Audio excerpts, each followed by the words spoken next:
Okay, now next, let's have our writer, Mr. Charles Horner, in the studio with us to talk about his new book. Mr. Horner, that you have seen too that the Chinese listeners and American people gathered outside of White House and chanting that of the victory that we have achieved in the current terrorist efforts. And we have just received an email from China. The email says that Bin Laden is dead. And when the American people are celebrating that, I would like to congratulate you. But I would like to ask you not to celebrate too early, unless the root of the terrorism is being uprooted, that you still under the shadow of terrorism, that you should think back why the U.S. is being hated by so many people. It's very interesting. What do you think? Well, I suppose I approach this as a historian rather than as a follower of the war on terrorism tactical level. Here's the thing that strikes me about all of this. You know, about 100 years ago, 1917 to be exact, there came into the world a group of men with deep and powerful visions for transforming the entire world and for using violence to do that. And all of them, though their ideas were different, had one thing, at least one thing in common, which is that they saw the United States of America and its system as an obstacle to their ambitions. Lenin was such a man. Hitler was such a man. Stalin was such a man. Mao Zedong was such a man. And of course, Osama bin Laden, with entirely different ideology, was such a man. He declared war not only on the Western world, but also on the entire Islamic world. Let's remember, he wanted to overturn every existing regime in all 57 countries that have a predominantly Muslim country. Now, all of these men, and I will say this now of bin Laden as well, have failed. And the reason they have failed are many and complicated. But all of them have offered a vision, if you like, a program of fundamental transformation of the modern world as they found it. And they failed. And so that, I suppose, is the world's historical strategic lesson of all of this. The fact is, bin Laden as an individual and bin Ladenism as an ideology have been losing for some time, and it will lose. The question is how much damage will be done by him and his followers and like-minded people on the way to their defeat. Now this, I think, is the thing that people throughout the world need to think about as they approach the future. That is to say, there's talk about this place is rising and that place is declining and this is new and that is old and so on and so forth. What is remarkable is how the consensus in support of the modern vision that's come into the world since about 1800 continues to hold despite these vicious, violent and determined attacks from all quarters, from the left, from the right, from the religious, from the atheists, and so on. And I think that's an important thing to keep in mind. Yes. Then Mr. Holland just talked about in 1917 and the revolution in the Soviet Union. That in China it says that because of the revolution in Soviet Union has given rise to the situation in China. But we can see that Russia has a lot changed from what Soviet was before. And now we are going to talk about what you wrote now, and that is a rising China and its postmodern fate. And there is a new subtitle is the imperial memory in the world, and this is very interesting. So use postmodern to explain China, which has 5,000, 6,000 years of history. Can you explain the significance of the title of your book? Well, let me express it this way, in a way maybe that your listeners will appreciate.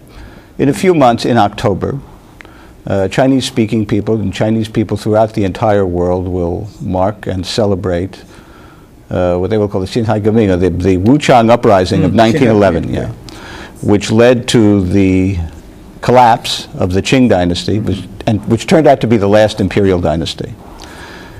When the Qing dynasty ended and abdicated in favor of something called the Republic of China, the Zhonghe Minguo. Now, this was a new thing in the history of China. There had never been such a thing. No one knew what it was and how it was going to work out. Since then, and it's been almost 100 years, there has been a debate in China accompanied by enormous violence, civil wars of all kinds, and movements, upheavals like the Cultural Revolution or Great Leap Forward and so on, to settle these issues of the political evolution of China. It's not clear yet. And that is to say, there is a debate that goes on in China and throughout the Chinese-speaking world about the political system in China as it exists today. Should it remain the same? Should it change? What is its future? What is its relevance to the modern world? Because let's remember that the People's Republic of China as a system, it is the last of the great one-party dictatorships in the whole world. They've all collapsed. And in this respect, China, though it claims to be forward-looking and very modern, can also be seen as out of date, behind the times, an anachronism. So that's what the argument is about. Sure. People say that in Taiwan, where there is now multi-party democracy, that is a, quote, more modern system. Now the term postmodern really is an academic term that is used to describe the future of the world after the so-called modern era in which we're living. And that is a lively topic all over the world. It's in the Chinese world and in the Islamic world and even in the Western world also. So that, I think, is the relevance of this kind of historical discussion. Sure. I'll say one other thing. Each of these great cultures, the Chinese culture, the Islamic civilization, the South Indian one, Hindu and Buddhist, so on, have faced a problem in the last 100 or 150 years, which is how to live in the modern world. They did not create this world, but it is there. And each one has had great difficulty figuring out the kind of political, social, and economic, but mostly intellectual, philosophical, and, let us say, moral system to live in this world in some kind of balance with it, to live successfully and to move things forward. It turns out this is very hard to do. Yeah. Very, very hard to do. And so that, I think, is the open question before not only people in China, but people in the Islamic world to decide whether they follow bin Laden or they follow something else. And that is the general framework of the discussion. You talk about in the world a lot of ancient civilization. They lacked the experience of how to live in modern world. I think China is the same. You said China is the last one-party dictatorship regime, but we know that in China there's a lot of transformations. Today's President Hu Jintao, he's a collective policy making. It's the political bureau is making all the important decisions. Some experts say that in China, even those communist party members don't believe communism can success in this world. They only care about money. And we see that China wants to be part of the world, but they cannot find their position in this world. Whether or not they just copy everything from the West to have the check and balance, or they go back to Confucianism, go to erect a statue for Confucius in Tiananmen Square, or establish a lot of Confucianism institute around the world. So whether China will become China in modern society or postmodern society, what's your opinion on that? Well, for the moment, let's look upon this problem from the perspective of the Communist Party of China, which is in charge, which runs things now. Communist Party of China has about 75 million members or so. It's about to celebrate its 90th birthday, I think. there are 1,300,000,000 people who live in China, of whom 75 million are members of the Chinese Communist Party.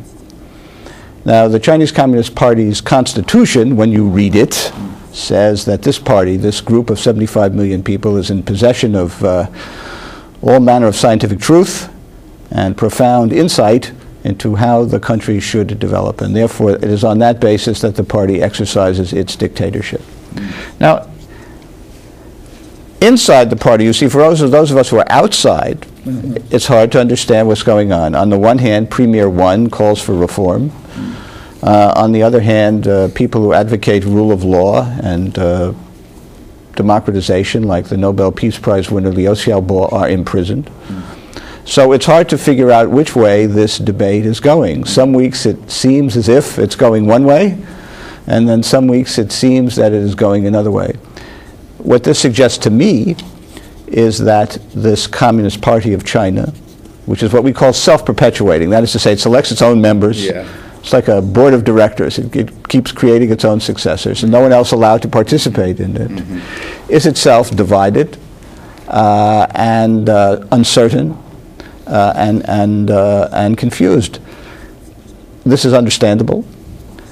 The difficulty, the challenge is how to bring in to this discussion some more of the 1,225,000,000 people who live in People's Republic of China who are not members of the Chinese Communist Party. Who will be allowed to participate in the discussion? Who not? How will they influence the future? If I were one of these 75 million people looking out in modern, busy, productive, exciting, creative, culturally busy and active activities on the part of my 1,225,000,000 compatriots, I would wonder about my own future and how long I could separate my future as one of the 75 million from the rest of the people who live in the country. I believe many Chinese people agree with your opinion. And today's China, it's not a communist party. It's a capitalism, and just like a big company. And those officials or government officials, they're the higher-ups in the companies. They're just looking out for their own interest. We have an email here. He said in recent 3 decades, the rapid growth in China is the release of the productivity that was suppressed in the previous time. But next step, we need to rely on high tech to have a higher productivity. However, we need a justified wealth distribution system. Without reform, the special interest groups will use their political power to gain more wealth in the society and prevent other people from developing. And this high rapid growth will not be sustainable. And we have some audience on the line to ask you some question. Next is Mr. Zhong from Hunan Province. He's been waiting on the line for a long time. Hello, greetings to the host and to the guest. I read several reports. One is Premier Wen said there's a lot of great big project, infrastructure projects, and some French people said the China's economic growth mode might not be sustainable, cannot sustain. It's because the China's economy is pushed by the government's infrastructure projects, but no government can spend 50% of its revenue into infrastructure projects. So this mode cannot sustain. So between 2012 and 2013, the economic growth will flatline in China. And another question is about VOA. Would you stop broadcasting in Chinese soon? That's my questions. Why do you stop broadcasting to mainland China? Is it for economic reason? Because a lot of people in China like your broadcasting. And we haven't established our satellite TV. It's hard for us to watch a show from satellite TV. We need to listen to radio. So a lot of people will. It's very difficult for us to listen to broadcasting to programs. So he wants you to answer these two questions. First is the high rapid growth in China cannot sustain because labor becomes more expensive and also the environment is hurt. And the second question is the information flow. Today's China, the internet is still blocked and no press freedom. And it's heavily censored country. So this censorship, the Communist Party tried to control the information flow. Why did they do that? Because we talk about he is not a true Communist Party. It's just a special interest capitalist party. So they should let the information flow. But why are they so afraid of the information flow? Especially the second and third rate cities. On the surface, China is a fast-growing country, and there's the most populous netizens in the country. However, I think hundreds of millions of people don't have access to internet or to computer. They heavily rely on a shortwave radio to get news or to get overseas news. And some people talk about the Communist Party spend a lot of money on the tone on the past communist leaders, and they got these information from overseas radio station. And nowadays, a lot of radio stations are in America. They will stop broadcasting to mainland China. So, what's your opinion on these questions? You know, about 30 years ago, I guess, about 1978, 1979, this Communist Party of China, about which we've been talking, reached the conclusion that the system that had existed between, let's say, 1949 and the time of Mao Zedong's death in 1976 wasn't working, was keeping the country poor and backward, and that kind of system would continue to keep the country poor and backward. But that system was a system of total control, no free market economics, and total monopoly of information and so on. So the idea was to make some kind of bargain, if you like. How much power, how much influence to cede to the free market, how much to retain, how much information flow to allow and how much not, all of which designed to maintain the leading role and the control of the country by the Communist Party of China. And so this discussion has gone on for 30 years. It is becoming increasingly difficult, we see, for the party to limit the influence of the free market and to limit the flow of information.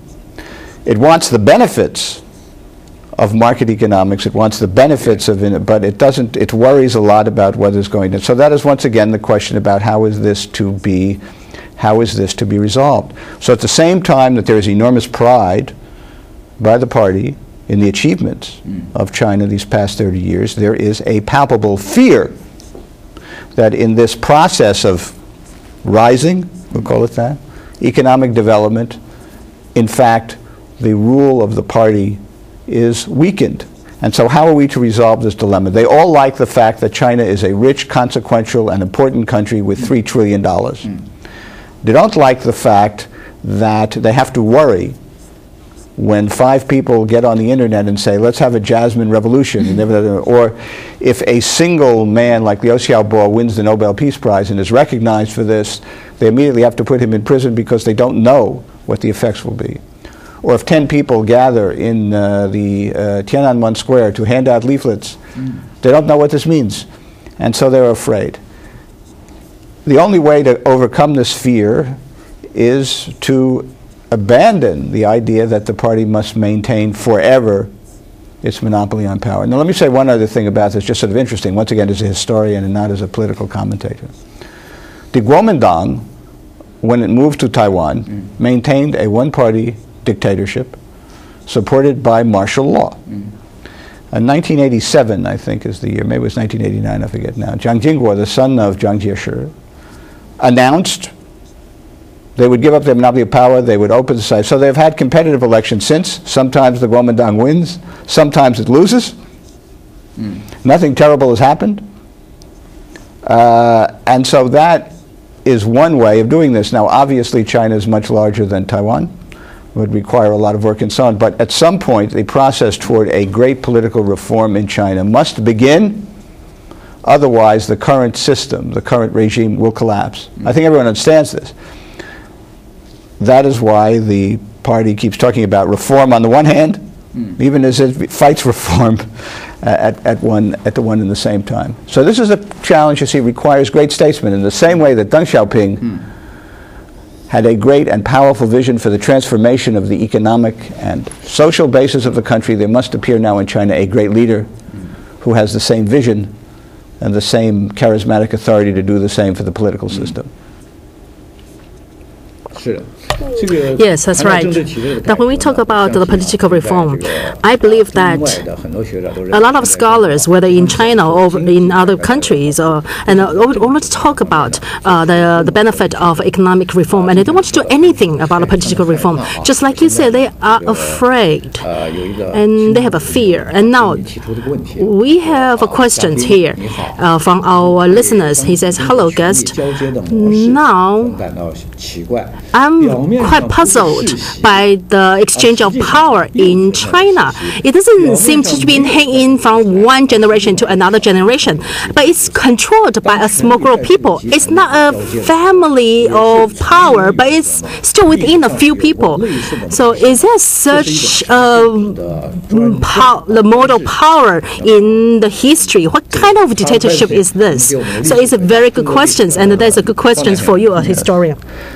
Well, there's a famous political scientist in Great Britain, the United Kingdom, named Lord Acton, who had a famous slogan. And he said, "Power tends to corrupt, and that absolute power corrupts absolutely." Now, the Chinese Communist Party, which used to have a tradition of what was called plain living and hard struggle, living out in the countryside and so on, has now, since it's been in power and the country has become rich, has been subjected, I would say, to, let us invent a word, called dynastification. Fathers want to pass on their advantages to sons, sons to their own children, and so on.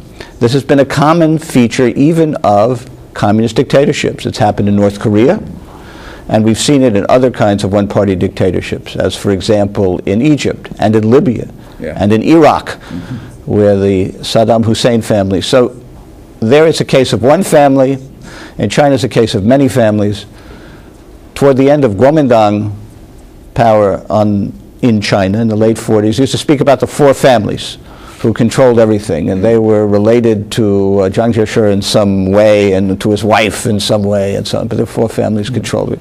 Now, this is another enormous challenge to the Chinese Communist Party, because it speaks to the nature of the party, to its morale, to its sense of itself as a selected group with a special responsibility to the country, as an elite group, as the most important cadre in the country, all of these things. And so on the one hand, it has to have a sense of itself as patriotic and part of China, and yet not to be drawn into all of the things that are happening. And that, again, has turned out to be difficult. By the way, let me add one other thing.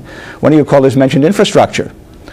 Well, the Minister of Railways in China, who's been running the high-speed railway program, I gather is in some trouble for stealing a lot of money.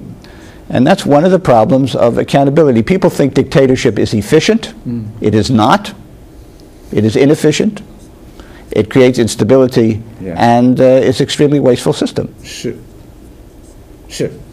Yes, China saw that the U.S. has to seek public opinion when they try to build a railway or highway. He will say, "Oh, the U.S. is very inefficient." But in China, you just issue an order, and then you can spend just like a month to build a highway. But in fact, it's inefficient. Let's take several phone calls. Mr. Zhang from Hunan, you've been waiting very long. Hello? Can you hear me? Yes, we can hear you. Greetings to the host and to the guest. Here, I have a question for the host, and I have 2 sentences for the host. First off, I'm against terrorism in all forms. I want to stress the part all, like bin Laden and his followers have their own terrorism. I also studied bin Laden. It has historic reasons. In Middle East or Northern Africa countries, these countries were once colonies from the West. And they've been experienced to the Western powers. So we don't have that much time. Can you be brief? In recent years, these Islamic countries, they have conflicts, or especially the value conflicts with the West. And America, they have double standards in this world, such as in Bahrain or Qatar, there is a Jasmine revolution, but they don't interfere. But in Egypt or other countries, they have Jasmine revolution, but America has double standards. And in Israeli, they have double standards. Sorry, I can't give you all the time of our show. We will answer your questions later. Next is Mr. Li from Hubei. Hello. First of all, I want to congratulate American people. I also understand their happiness upon the news of bin Laden's death. But I think they need to think about that U.S. is exporting its democracy in the world. And maybe they should do these things differently depending on different situation. In China, or China is different than the countries in Northern Africa or Middle East. And next is Mr. Yang from Anhui. Hello, can you be brief? Hello, hello to the host, hello to the guest. Please go ahead. I watch your show. I think China is very different than all the other countries in Middle East. How different? I think China worship other countries. It's not like United States. China worships other people from other countries. Next is Mr. Li from Shanxi. Please go ahead. Yes, we can hear you. Please go ahead. All I want to say is that in China, there is no human rights, no rights to live.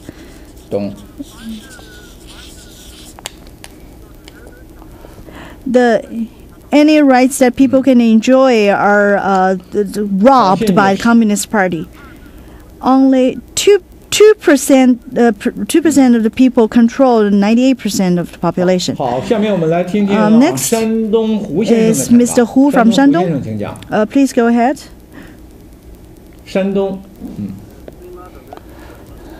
Bin Laden's death, in my opinion, is good news for the world. Everyone is happy. That's my opinion. I think the world should watch his death. Okay. Next, let's ask our guest to respond to our audience. Well, first of all, I thank all the callers who've been calling in, asking good questions, especially the caller from Shandong, who the birthplace of Confucius. And we noticed with interest that there was a large statue of Confucius placed in the Tiananmen Square recently, and then it was removed for mysterious reasons, so we don't know what it's about. Let me say something about Xinjiang. It's a fundamental misunderstanding for people to think that the problem of Xinjiang is related to bin Laden or these sorts of things. The Qing dynasty was not a Chinese-created dynasty. It was created by Manchus, an inter-Asian people who came in and created their rule over China. And they then added to China, as parts of their empire, Tibet, Xinjiang, Mongolia, and so on. I spoke of the Qing abdication, which created a Republic of China. Republic of China, in deciding what it was going to be, said, we are now the Qing Empire. Those are our borders. Qing Empire is twice the size of Ming China. And so for 100 years, these places which aren't Chinese in any meaningful sense of the term, the issue is how to incorporate them into a Chinese system of rule. It has not been satisfactorily done for 100 years. There have been independence movements in Xinjiang going back to the 40s and to the 20s and the 30s. We know that Tibet, 50 years on after the uprising against Chinese rule in 1959, continues in one form or another. So it's wrong to think that the killing of bin Laden or dealing with Islamic extremism one way or another will affect that. On this question of the export of democracy by the U.S., you know, the U.S. is part of a movement in the world. It is not the creation of the U.S. As I said before, there just seemed to be something loose in the world for the last couple of hundred years, which we call modernity, which is very powerful, and people want it, and it has broken down lots of resistance to it. Someone mentioned China's worship of other countries, I guess blind worship of other countries. Now, as I said before, all of these things that are going on in the world were not invented in China. Communism was not invented in China, and multi-party democracy is not invented in China. It's not so much the blind worship of other countries as to figure out how China fits into a world which China itself didn't make, but which China must live. And so I think these are the things which people need to think about over the long haul. There are many people live in China. It's a big, complicated country, very hard to govern, and the political system has always been under debate. I think people don't realize that for hundreds of years, Chinese political philosophers debated the best way for the state to deal with the people. There have been violent uprisings of all kinds, and this is the actual history of the country. And so I should think that going forward, China, especially the Communist Party, but the rest of the people who live in the country, will have to figure out what they want for the future. And the party, it seems to me, needs to incorporate these opinions. We don't have any time left in today's show. Thank you, our guest, Mr. Charles Horner from Hudson Institute, to be here today, and also thank listeners and viewers for your participation. The guests and the audience expressing their own opinion. It doesn't represent VOA's opinion.